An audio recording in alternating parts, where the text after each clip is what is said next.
ನಮಸ್ಕಾರ ಗೆಳೆಯರೇ. 4 ತಿಂಗಳ ದಾಳಂಬ್ರಿ ಬೆಳೆಗೆ ಮಿಕ್ಸ್ ಮಾಡಿ ಹಾಕುತ್ತಿರುವ ಗೊಬ್ಬರದ ಪ್ರಮಾಣ ಹೇಗಿರಬೇಕು ಅಂದರೆ, ಕಟಿಂಗ್ ಮಾಡಿದ ನಂತರ ಇದನ್ನು ನಾವು ಬಳಸ್ತಾ ಇದ್ದೇವೆ. ಯಾಕಂದರೆ ಗ್ರೋತ್ ಪ್ರಮೋಟರ್ ಆಗಿ ಇದರೊಳಗಡೆ ಆರ್ಗ್ಯಾನಿಕ್ 60% ಇದ್ದರೆ ರಾಸಾಯನಿಕ 40% ಇದೆ. 40% ರಾಸಾಯನಿಕ ಅಂದರೆ ಮ್ಯಾಗ್ನೀಸಿಯಮು ಆ್ಯಂಡ್ ಸೆಕ್ರೇಟ್ ಅಂಥೇಳಿ ನಮ್ಮ NPK ಇವು ಮಾತ್ರ ರಾಸಾಯನಿಕ. ಉಳಿದಿದ್ದು ಸಮೃದ್ಧಿ, ಭೂರಕ್ಷಕ,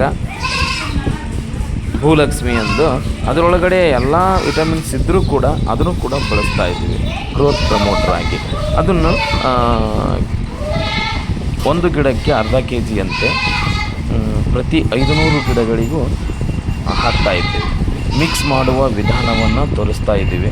ಇದೇ ರೀತಿ ಮಿಕ್ಸ್ ಮಾಡಿ ಈ ರೀತಿ ಬಳಸ್ತಾ ಇದ್ದೀವಿ. ಎಲ್ಲರೂ ಈ ಕೆಲಸವನ್ನು ಮಾಡ್ತಾ ಇದ್ದಾರೆ. ಎಲ್ಲರಿಗೂ ಒಳ್ಳೆಯದಾಗಲಿ ಕೂಡ. ಅದ್ರ ಜೊತೆಗೆ ಎಲ್ಲರೂ ಇದರಿಂದ ಪ್ರತಿಫಲ ಸಿಗಲಿ ಅನ್ನೋಕ್ಕೋಸ್ಕರ ಅವರು ಆಸೆಯನ್ನು ಪಟ್ಟು ಡ್ರಿಪ್ ಇರಿಗೇಷನ್ ಕೂಡ ನೀರು ಇದನ್ನು ಅರ್ಧ kg ಅಂತೆ ಬಳಸಿದ ನಂತರ ನೀರನ್ನು ಕಂಪಲ್ಸರಿ ಬಿಡಲೇಬೇಕಾಗುತ್ತದೆ.